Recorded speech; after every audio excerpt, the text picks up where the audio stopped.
بسم الله الرحمن الرحیم. اما بعد، السلام علیکم و رحمت الله و برکاته. در موضوع اعتکاف، یکی از سنت هایی هست که پیامبر گرامی صلی الله علیه و سلم اعتکاف شیشتن. اعتکاف چیزا میگن؟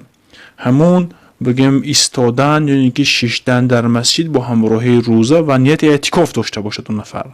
وقتی که انسان نیت میکند اعتکاف را، در مسجد می نشیند و چه میکند؟ ذکر و عبادت، که در 10 روز آخر این سنت مؤکده هست و در برای همه مردم ضرور است که اعتکاف بنشینند.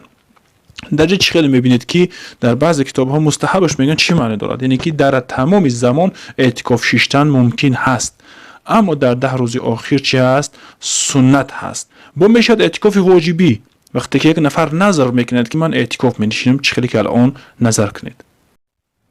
در متن قدوری میگوید که اعتکاف مستحب هست و همون نشستن در مسجد با همراهی روزه و نیت اعتکاف داشته باشد. در تحت این چه خیلی که معتصر ضروری در تحت این میفرماید سلیمان هندکی، میگوید چی معنی دارد؟ یعنی که همون مستحب هست در تمام سالها، مگر در 10 روز آخر از رمضان پس همون سنت هستمون. یعنی که اون مستحب نه بلکه سنتی را چی داره؟ حکم دارد. در همه خلاف هست. پس در مبسوط آمده است که همون چیز قربت مقصوده و شیخ گفت، یعنی که شیخ قدوری مستحب هست و در هدایه میگه که سنتی مؤکده هست و اختیارش دیگه است. یعنی که همه قول هدایه، یعنی که صاحب هدایه رحمه الله ذکر کرده است که سنت مؤکده هست، اختیارش دیگه است در محیط و بدایع صناعی و تحفه ده و صحیح همین است که سنت مؤکده هست. و علامه عینی، یکی از محدثین و یکی از شراح حدیث، میفرماید که صحیح در همین تفصیل هست، در همین مسئله که اعتکاف سنت مؤکده هست یا که مستحب است یا که نظر است، صحیح همین است که باید ما در اون تفصیل بدهیم.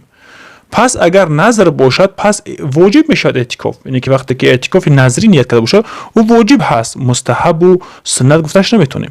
و در 10 روز آخر از رمضان سنتی مؤکده هست و در غیر همون در تمام زمان ها مستحب هست. یعنی که یک نفر نیت میکند کدام وقتی که نباشد مسجد میدوه، میگه من اعتکاف مینشینم، میگه اون حالت او چی هست؟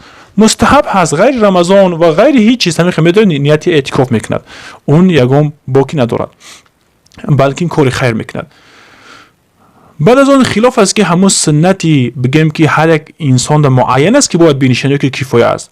مثلا که بر اهل همون چی همه محله وقتی که یک از اینها اعتکاف بشینه از دیگرها ساقط میشد، یا که مثلا اهل هم یک شهر، یا اینکه در رمضان مطلق یا که در 10 روز آخر از همون چقدر که اومدگی هست.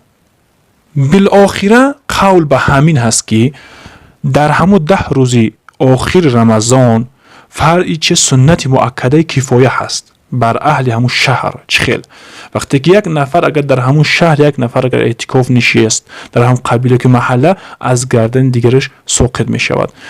گفتگی است که ازهری عجب هست برای مردم که ترک میکنن اعتکاف را و اون چی مثلا که پیامبر گرامی صلی الله علیه و از وقتی که مدینه آمد تا وفات شده اونها اعتکاف مینشستند و اونها اعتکاف ترک نکرده بودن. چخیل مردم مثلا که اون اعتکاف ترک میکرده باشند. در شرح قدر جوهردم اینم ذکر کرده است. خلاصه گپ همین است که اعتکاف سنتی مؤکده هست و نشستنش بر تمام مردم بگیم که اگر علاج باشه باید بنشینن، اما هیچ چیزی که نباشد باید از همون مردم، از همون قبیله، هم قوم، باید یک نفر هم که باشد بنشینند که از گردن دیگرهاش ساقط شود، وگرنه همشون تاریکی سنت به حساب میروند. یک نفر اعتکاف نشست، برای اون کارها چی باید کنه در همونجا؟ برای اون چی جایز است چی جایز نیست؟ حرام است برای انسان اعتکاف نشستگی وطی کردن، جمع کردن با همسرش و یا که مثلا لمس کردن یا که بوسه گرفتن. اگر اینزاش به قبله که قپیدن فاسد میشه اعتکاف همو، بر همو قضا واجب میشه. یعنی که یک نفر وقت اعتکاف فاسد کرد واجب میشه که قضا بدره سال دیگه. و نمیبراید اعتکاف نشستگی از همون مسجد مگر برای حاجت انسانی یا که برای جمعه، یعنی که میتونه که بیت الخلا برود، مثلا حمام برود، اون چیزای ضرور باشد یا که جمعه خانی رفتنی باشد، اون مسجد جمعه خانه باشد، دیگر مسجد اگر که باشد او جمعه رواد میشود. اگر برود از مسجد یک لحظه به غیر عذر فاسد میشه اعتکاف. نزد ابو حنیفه رحمه الله اینه که قول راجح همین است که وقتی یک لحظه به عذر به چی میبرد اون اعتکافش واجب میشد. اما صاحبان گفتن که اگه نصف روز اگر زیادتر باشد بعد این حالت ده فاسد میشه روزش، اما اعتکافش وگرنه یک لحظه قطعی فاسد میشود. خلاصه گپ که اعتکاف که نشست انسان جایز نیست برای اون بی عذر از اونجا ببراید یکم لحظه هم که باشد. در مسجد گپی بیهوده گفتن چی برای اعتکاف نشستگی چی غیر اعتکاف نشستگی ده جایز نیست است. این معلوم است نزد ما. اما انسان اعتکاف نشستگی بعضی رخصت ها دارد، یعنی که هیچ باکی ندارد برای اینکه هم برای اعتکاف نشستگی اینکه بفروشد یا اینکه بخره در مسجد از غیر حاضر کردن همو سلعش حاضر نمیکنه. چه خیل یعنی که یک انسان شاید تاجر هست در هم مسجد اعتکاف نشستگی است، برای اون اجازه است که در هم داخل مسجد سودا کند و چیز چورش همونجا حاضر نکند یا که بخرد مثالی گپ. اما چیز چورش مثلا در همون خانه‌اش است یا که در همون مغازین دکانش است همونجا سودا میکند و مثلا که مسجد حاضرش نمیکند. برای معتکف فقط جایز است، برای غیر معتکف با این کار درست نیست است. اصلا دعای بد رفتگی از جانب پیامبر گرامی صلی الله علیه و آله میگه خدا برکتش ندهد و گمکدگیش نیاورد. گفتن نبی صلی الله علیه و آله دعا کردگی است. سخن نمیگه در همون اعتکاف در نشست مگر سخنی خوب باید بگد. مکروه است برای همون خاموشی ایستادن. چخیل انسان در اعتکاف خاموش بیست از این مکروه است، یعنی که باید ذکر کند و عبادت کند. یا بعضی فکر میکنه در مسجد وقتی که در اومدی باید انسان گپ نزند، فکر نمیکند که مثلا اینکه اون نفر که در اعتکاف هم که باشد خاموشی ایستادن درست نیست، باید ذکر کند، مثلا قرآن بخواند، عبادت کند باید. یعنی که هیچی که نباشد پس خاموش به خود ذکر کرده میشیند. پس اگر جماع کرد هم معتکف با همسر شب باشه که روز باشد اعتکاف چی فراموشانه چی قصد باشه اعتکاف فاسد میشود. فراموشانه یا که خطا باشد اون اعتکاف فاسد میشود، اما گناهش خدا بخشیدگی است. انسانی که برای نفس خودش که وقتی که نیت کرد که نظر کرد که من اعتکاف مینشینم چند روز مثلا که اعتکاف میشینم گفت لازم میشه اعتکاف همو به شبهاش اگر کی چی و متتابع میشه. اگر که شرط هم نکرده باشد تتابع، یعنی که نفر گفت که من گفت باید اعتکاف میشه نظر کرد به خودش، اون در چی میشود اعتکاف نشستن واجب میشود که اون چیکند باید اعتکاف بنشیند.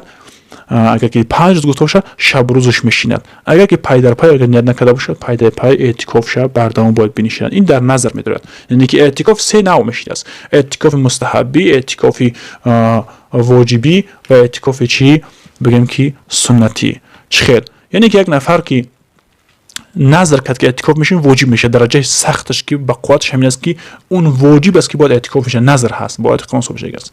و مستحبی که در هر حالت که انسان که بخواد که اعتکاف بنشه وقتی که مسجد که داخل کشید اون میتوند که چیکند اعتکاف بنشیند. نیت میکنه 1 ساعت 1 لحظه هم باشه اعتکاف نیت میکنه مستحب است. اما اعتکاف سنتی که در ماه شهر بگیم که رمضان در میآید اون سنت مؤکده هست و پیامبر گرامی صلی الله علیه و آله بردام نشستگی هستند و اون برای ما و شما سنت هست. تا جایی که علاج باشه این انسان ها اگر که این فرصت استفاده کنن این سنت زنده کنن، یکی از چی میشود سنت هایی که اجر کلان و پاداشی کلان دارد. و وگرنه انسان ها هستند که وقت ندارن فرصت ندارن همزه یک از قبیله یک نفرم بشیند از گده همش ساقط میشود که اعتکاف نظر و مستحب و سنتی میشه است. والله اعلی و علم. السلام علیکم و رحمت الله و برکاته.